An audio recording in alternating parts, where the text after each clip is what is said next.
કડવીભાઈ વિરાણી કન્યા વિદ્યાલય રાજકોટના ઓનલાઈન ક્લાસરૂમમાં તમારું સ્વાગત છે. વ્યવસાયલક્ષી ગૃહ વિજ્ઞાન પ્રવાહ હાઉસકીપિંગ વિભાગ ધોરણ 12 વિષય સોશિયલ સ્કિલ્સ એન્ડ રિપોર્ટેબલ મેટર્સ પ્રકરણ 1 માહિતી સંચારનો અર્થ, લક્ષણો અને સિદ્ધાંતો તાસ 1. વિદ્યાર્થી મિત્રો, આજે નવું પ્રકરણ ચાલુ કરીએ છીએ.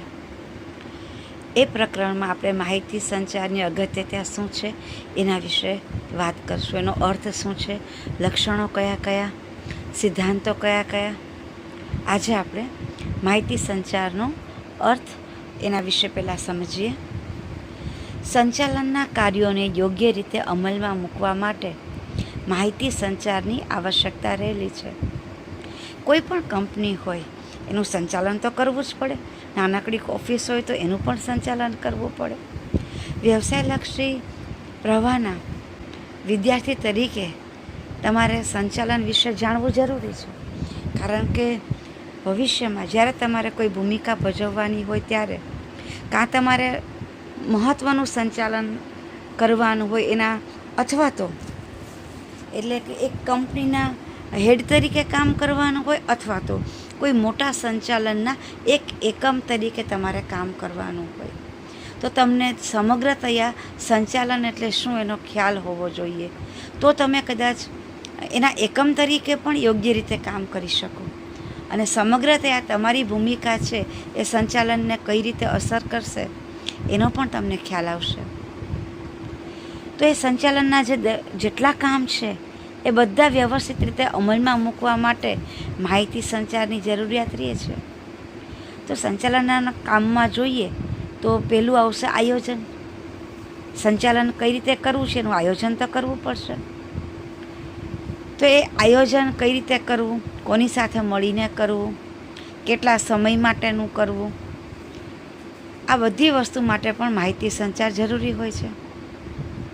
વ્યવસ્થા તંત્ર, તો કે આખી કંપનીમાં કેટલી શાખાઓ હોય, બધા વચ્ચેનું એકતા સાધી શકાય એના માટે. બીજી અનેક વસ્તુની જે વ્યવસ્થા કરવાની હોય એક સંસ્થા ચલાવવા માટે, તો એના માટે પણ માહિતી સંચાર તો જોશે જ. કર્મચારીની વ્યવસ્થા, કર્મચારી વગર તો સંસ્થા ચાલશે નહીં. તો કઈ રીતે એની પસંદગી કરવી, કઈ રીતે એનો પગાર ધોરણ નક્કી કરવું, પ્રગતિનું નિયમો, સંસ્થાના નીતિ નિયમો નક્કી કરવા, એ દરેક વસ્તુ માટે પણ માહિતી સંચાર જોશે. આપણે ત્યાં જે કર્મચારી કામ કરવા આવે છે એને જરૂર પડે તો ગાઈડન્સ કઈ રીતે આપશું, દોરવણી કઈ રીતે આપશું. અને એવું પણ બને કે 100% કર્મચારી કદાચ પોતાની રીતે જ મેનેજેબલ ન રહે કે નિષ્ઠાપૂર્વક કામ ન કરે, તો એના ઉપર અંકુશ પણ જરૂરી છે. તો કયા પ્રકારના અંકુશો રાખવા, આ બધી જ વસ્તુ જે છે એ સંચાલનની અંદર આવી જશે.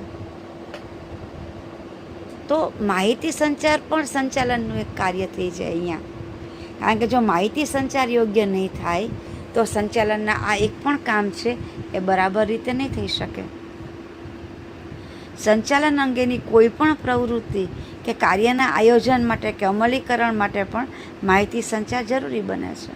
કારણ કે એક વખત વ્યવસ્થા તંત્ર નક્કી કરી લીધા અમુક નીતિ નિયમો કે અંકુશ કે દરેક કોઈ પણ બાબત, તો એ પાછી કર્મચારીને જાણ પણ કરવી પડશે. એના માટે પણ માહિતી સંચાર જોશે. કઈ રીતે અમલીકરણ કરવાનું છે એની સમજૂતી આપવા માટે પણ. ખરેખર તો જોઈએ તો અસરકારક માહિતી સંચાર એ સફળ સંચાલનની પૂર્વ શરત અને તેનું પ્રતિબિંબ બને છે. આ વાક્ય બહુ સમજવા જેવું છે. અસરકારક માહિતી સંચાર. માહિતી સંચાર ખાલી કરીએ કે ખાલી બોલીએ કે અમુક વસ્તુ આપણે નીતિ નિયમ ઘડી દઈએ એ માહિતી સંચાર નથી. પણ જ્યારે યોગ્ય પ્રતિક્રિયા આપણે મેળવી શકીએ ત્યારે એ સફળ માહિતી સંચાર થયો કહેવાય. તો આવા અસરકારક માહિતી સંચાર જે છે એ જ સફળ સંચાલનની પૂર્વ શરત છે. કે માહિતી સંચાર કરતાં તો આવડવું જ જોશે. કોઈ પણ પદ ઉપર વ્યક્તિ કામ કરતી હોય, ભલે એ એક કંપનીની માલિક હોય કે મેનેજર હોય કે કર્મચારી હોય, પણ માહિતી સંચારની એનું જે લેવલ છે કે ગુણવત્તા છે એ એકદમ યોગ્ય હોવી જોઈએ. અને કોઈ જગ્યાએ જ્યારે માહિતી સંચાર સરસ હોય તો એના પ્રતિબિંબ રૂપે તમને ત્યાંનું સંચાલન સરસ જોવા મળે છે. તો કહી શકાય કે માહિતી સંચાર જ સફળ સંચાલનની પૂર્વ શરત છે અને એનું પ્રતિબિંબ બને છે કે ભાઈ જ્યાં માહિતી સંચાર સારો ત્યાં સંચાલન પણ સફળ અને કંપનીની પ્રગતિ નિશ્ચિત બને છે. માહિતી સંચારની અગત્યતા જાણ્યા પછી હવે એના અર્થ વિશે આગળ વાત કરીએ. તો ઘણા નિષ્ણાંતોએ અલગ અલગ વ્યાખ્યા આપીને માહિતી સંચારના અર્થને સ્પષ્ટ કરવાની કોશિશ કરી છે. પહેલું છે, 2 કે તેથી વધુ વ્યક્તિઓ કોઈપણ માધ્યમ દ્વારા હકીકતો, વિચારો, અભિપ્રાયો અને ભાવનાઓની આપ-લે કરે તેને માહિતી સંચાર કહી શકાય. આપણે માહિતી સંચારની અમુક વ્યાખ્યાઓ ધોરણ 11માં પણ ભણી ગયા છીએ. ચાર્લ્સ રેડફિલ્ડની, વેસ્ટરની, ડૉક્ટર સક્સેનાની. અહીંયા માહિતી સંચારનો અર્થ આપતા જે નિષ્ણાંતો અલગ અલગ વાતો કરે છે એમાંનું પહેલું જે છે એ છે કે 2 કે તેનાથી વધુ વ્યક્તિ. કારણ કે આપણને ખબર છે કે માહિતી સંચાર માટે 2 વ્યક્તિ તો જોશે જ. 2થી વધારે ચાલે પણ 2 તો જરૂરી છે. બંને સક્રિય હોવા જોઈએ. કઈ બાબતે? તો કે કોઈ પણ માધ્યમ દ્વારા, એટલે કે મૌખિક, પ્રત્યક્ષ, અપ્રત્યક્ષ, કોઈ પણ રીતે. તો એ શેની આપ-લે કરશે? હકીકત, જે વસ્તુ એક છે, ફેક્ટ છે કોઈ વિષય બાબતની. પોતાના વિચારો, અભિપ્રાયો અને ભાવનાઓની આપ-લે કરે તેને માહિતી સંચાર કહી શકાય. અને આવું નિરંતર ચાલતું રહેતું હોય છે. કંપનીમાં કે સામાજિક સંબંધોમાં બંને જગ્યાએ આ ચાલે છે. તો આપણે એને સમજવાનું છે કે આપણે કંપનીમાં જ્યારે કોઈ વ્યક્તિ વાત કરતી હોય મીટિંગમાં, તો એ જો સક્રિય ભૂમિકા ભજવતી હોય તો એને બિરદાવવી જોઈએ. કારણ કે એ પણ સફળ માહિતી સંચારનો, અસરકારક માહિતી સંચારની એક અગત્યની બાબત છે કે બંને પક્ષ સક્રિય રહે. કારણ કે કમ્યુનિકેશન દ્વિમાર્ગીય પ્રક્રિયા છે. એક પક્ષ નિષ્ક્રિય થઈ જશે તો માહિતી સંચારની પ્રક્રિયા છે એ જ ત્યાં નિષ્ફળ કરી શકાય. બીજું છે, માહિતી સંચાર એટલે આપણા વિચારો બીજી વ્યક્તિના મગજમાં દાખલ કરવાની પ્રક્રિયા. આ પણ સરળ રીતે કહેલી એક વ્યાખ્યા છે કે ભાઈ માહિતી સંચારમાં આપણે એક રીતે જોઈએ તો શું કરીએ છીએ? આપણી પાસે કોઈ પણ ઘટના, વસ્તુ, પરિસ્થિતિ, વ્યક્તિ બાબતના કોઈ પણ વિચારો હોય છે એ આપણે બીજાને આપીએ છીએ. એટલે બીજાના મગજમાં એ દાખલ થાય છે અને બીજા છે એ પોતાના વિચારો છે એ આપણા મગજમાં દાખલ કરે છે, વિચાર સ્વરૂપે રજૂ કરે છે. ત્યારે તો આ પણ અરસપરસ થતી પ્રક્રિયા છે કે આપણા વિચારો બીજી વ્યક્તિના મગજમાં દાખલ કરવાની પ્રક્રિયા. ત્રીજું, માહિતી સંચાર એ શબ્દો, પત્રો, સૂચનાઓ, વિચારો અને અભિપ્રાયોનું આદાન પ્રદાન કે આપ-લે કરવાની એક પ્રક્રિયા છે. આ પણ એક અલગ રીતે અને અર્થ સૂચવતી વ્યાખ્યા છે કે માહિતી સંચાર કઈ રીતે કરીએ છીએ આપણે? તો કે શબ્દ દ્વારા કરીએ છીએ, પછી મૌખિક હોય કે લેખિત હોય, પછી પત્રો દ્વારા કરીએ છીએ આપણે. પછી એ કયા સ્વરૂપે હોય? તો કે સૂચનાઓ સ્વરૂપે હોય, વિચારો સ્વરૂપે હોય અને અભિપ્રાયો સ્વરૂપે હોય. તો એનું આદાન પ્રદાન જ્યારે થાય છે પછી એ સામાજિક હોય કે વ્યવસાયિક હોય, તો આ બધાનું આદાન પ્રદાન એટલે કે આપ-લે કરવાની એક પ્રક્રિયા છે, એને માહિતી સંચાર કહી શકાય. માહિતી સંચારનો અર્થ અને એનું મહત્ત્વ સમજ્યા પછી હવે આપણે માહિતી સંચારના લક્ષણો વિશે વાત કરીએ. એના વિશે થોડું સમજીએ કે કોને માહિતી સંચાર કહી શકાય. ખાલી કોઈ પણ વાતચીત હોય એને માહિતી સંચાર કહી શકાય કે નહીં? ખાલી 2 વ્યક્તિ વાતચીત કરે છે તો એને માહિતી સંચાર ગણાય કે ન ગણાય? તો હવે એને આપણે વ્યવસ્થિત રીતે સમજીએ. માહિતી સંચારનું પહેલું લક્ષણ છે હેતુલક્ષી પ્રક્રિયા. એટલે કે માહિતી સંચારનો હેતુ ફક્ત માહિતી આપવાનો કે લેવાનો નથી, પરંતુ તે દ્વારા ઔદ્યોગિક એકમના ચોક્કસ હેતુ સિદ્ધ કરવાના હોય છે. આ વાત ખાસ સમજવા જેવી છે કે ખાલી કોઈ બે વ્યક્તિ વાતચીત કરે છે અથવા તો પોતાનો અભિપ્રાય આપી દે છે એકબીજાને, તો એ માહિતી સંચારનો હેતુ સિદ્ધ નથી થઈ જતો. કે એને સારો માહિતી સંચાર કહી પણ નહીં શકાય, પણ એ વાતચીત કે અભિપ્રાયોની આપલે એવી હોવી જોઈએ કે જેના કારણે કોઈ ચોક્કસ હેતુ આપણે સિદ્ધ કરી શકીએ. હેતુ વગરનું જે કાંઈ બોલચાલી કે આપલે છે વિચારોની કે અભિપ્રાયોની, એને માહિતી સંચારમાં નહીં સમાવી શકાય કે જેની પાછળ એક ચોક્કસ હેતુ નથી રહેલો. એ સામાન્ય વાતચીત બની જશે. તેથી જ જે વ્યક્તિને માહિતી આપવામાં આવે છે તે વ્યક્તિ એટલે કે રિસીવર સંદેશાને સમજે છે કે નહીં તેની ખાસ તકેદારી રાખવામાં આવે છે. આ અગાઉના ચેપ્ટરમાં આપણે આ વિશે વાત કરી ગયા કે રિસીવર કોને કહેવાય, એનામાં કઈ કઈ આવડત હોવી જોઈએ અને એની જે સૂઝબૂઝ કે એની અભિવૃત્તિ છે એ માહિતી સંચારને કઈ રીતે અસર કરે છે. કારણ કે જેને આપણે આપીએ છીએ આપણા વિચાર કે અભિપ્રાય એનું યોગ્ય અર્થઘટન જ નહીં કરે તો માહિતી સંચાર છે એ હેતુવિહીન થઈ જશે, અર્થવિહીન થઈ જશે. તો માહિતી સંચારનું પહેલું જ લક્ષણ છે હેતુલક્ષી પ્રક્રિયા. એવી વાતચીત, એવું આદાન પ્રદાન વિચારોનું કે અભિપ્રાય જેના કારણે કંપની એક નિશ્ચિત હેતુને પાર પાડી શકે. માહિતી સંચારનું બીજું લક્ષણ છે કાયમી પ્રક્રિયા.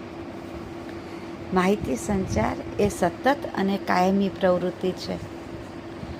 એટલે કે થોડા સમય પૂરતો કે જરૂરિયાત પૂરતો જ આપણે કરવો પડે એવું નથી હોતું, પણ કોઈને કોઈ કારણસર, હા હેતુ એક કે અલગ હોઈ શકે, પણ નિરંતર ચાલુ રહેતી પ્રક્રિયા છે. એકમના ઉદ્ભવની સાથે જ માહિતી સંચારની પ્રવૃત્તિ શરૂ થાય છે. એટલે કે આપણે કોઈ નવી પેઢી ચાલુ કરીએ, ફેક્ટરી ચાલુ કરીએ કે બિઝનેસ ચાલુ કરીએ ત્યારે બધાને એમાં ઇન્વાઇટ કરીએ છીએ, ત્યારથી માહિતી સંચાર ચાલુ થાય છે. તો સાથે સાથે એ જ્યાં સુધી એકમનું વિસર્જન થાય અથવા તો એ બંધ થઈ જાય કોઈ એક ફેક્ટરી કે બિઝનેસ, ત્યારે જ બંધ થાય છે. મતલબ કે એને નિરંતર ટકાવી રાખવા માટે, પ્રગતિ સાધવા માટે, કોઈ સમસ્યાના સમાધાન માટે, અનેક કારણસર પણ સતત ચાલુ રહેતી પ્રક્રિયા છે એ માહિતી સંચાર છે. સાતત્ય ધરાવતી પ્રક્રિયા છે, એ ક્યારેય અટકતી નથી. માહિતી સંચારનું ત્રીજું લક્ષણ છે દ્વિપક્ષીય પ્રવૃત્તિ. આગળ પણ આપણે આ બાબતે વાત કરી ગયા કે માહિતી સંચારમાં સેન્ડર અને રિસીવર બંને સક્રિય હોવા જોશે. બંનેમાંથી એક પક્ષ પણ જો નિષ્ક્રિય હોય તો એ માહિતી સંચાર સફળ નથી ગણાતો. માહિતી સંચારની પ્રવૃત્તિ દ્વિપક્ષીય અથવા દ્વિમાર્ગી પ્રવૃત્તિ છે. ઉચ્ચ સંચાલકો એટલે કે જે હેડ હોય એ ઉપરી અધિકારી હેતુ, નીતિ, વિધિ, પ્રવૃત્તિ અને નિયમોના સંદર્ભમાં જરૂરી માહિતી મધ્ય અને તળ સપાટીને મોકલી આપે છે. સંચાલનના જેટલા અલગ અલગ પગથિયાઓ હોય છે સત્તા મુજબ, એમાં ઉચ્ચ સંચાલકો છે એ કોઈ પણ કંપનીને લગતા હેતુ હોય, ટાર્ગેટ હોય, કોઈ પોલિસી હોય, કઈ રીતે એને પાર પાડવાની છે, નિયમમાં કાંઈ ફેરફાર હોય તે બધું એના પછીની સપાટીને મોકલે છે. એટલે કે એનાથી નીચેના અધિકારીઓને મોકલે છે. અને બીજી બાજુ એવું પણ થાય છે કે જે લોકો નિમ્ન કક્ષાના કર્મચારી છે કે એનાથી ઉપરને ચેનલના કે તળના સપાટીના કર્મચારી છે, એને કંઈ સમસ્યા હોય કામ કરતાં કરતાં, તો એ ઉપરા અધિકારીને મોકલાવતા હોય છે. આમ અરસપરસ માહિતી સંચાર સતત ચાલુ રહેતો હોય છે. એવું નથી કે ઉપરી અધિકારી જ કાયમ હુકમોના કે સૂચનાના રૂપમાં નીચલા અધિકારીને સંદેશાઓ મોકલાવે છે અને નીચલા કર્મચારીને કાંઈ વ્યક્ત કરવાનો, અભિવ્યક્ત કરવાનો અધિકાર જ નથી હોતો કે એ લોકો નથી કરતા. એ લોકોને એના સંદર્ભમાં જે કાંઈ જરૂરી લાગે એ ચોક્કસ ઉપરી અધિકારીને મોકલાવતા હોય છે અને એના આધારે ઉચ્ચ સંચાલકો પાછા કઈ સમસ્યાનું સમાધાન પણ મોકલાવતા હોય છે. આમ બંને પોતપોતાના કારણસર માહિતી સંચાર કરતા હોય છે. મતલબ કે દ્વિપક્ષીય પ્રવૃત્તિ હોય છે. બંને વિચારપૂર્વક કામ કરે છે. કામ કરતાં કરતાં કંઈ સમસ્યા થાય તો અરસપરસ આદાન પ્રદાન કરે છે અને કંપનીના હેતુઓને પાર પાડે છે. માહિતી સંચારનું ચોથું લક્ષણ છે કાર્ય પ્રેરક પ્રવૃત્તિ. માહિતી સંચારની પ્રવૃત્તિને કારણે અધિકારીઓમાં અને કર્મચારીઓમાં કાર્ય સમજ વધે છે. પરિણામે તેને કાર્ય કરવાની પ્રેરણા મળે છે. આપણે આગળ પણ કહી ગયા કે માહિતી સંચાર એને જ કહેવાય કે જેની પાછળ કોઈક હેતુ રહેલો છે. તો એક હેતુ એ પણ છે કે કર્મચારી જેને કામ કરવાનું છે એને કામ કઈ રીતે કરવું એની બાબતની સૂઝ અને સમજ વધે. અને સૂઝ અને સમજ વધી જશે તો એને કામ કરવાનું મન થશે, આત્મવિશ્વાસ વધશે, કામ કરવાની પ્રેરણા જળવાશે નહીં. તો માહિતી સંચાર એ પ્રકારનો હોવો જોઈએ કે કર્મચારી ત્યાર પછી એ માહિતી સંચાર પછી સહજતાથી, સરળતાથી વધુને વધુ કામ આત્મવિશ્વાસથી નિરંતર કરી શકે.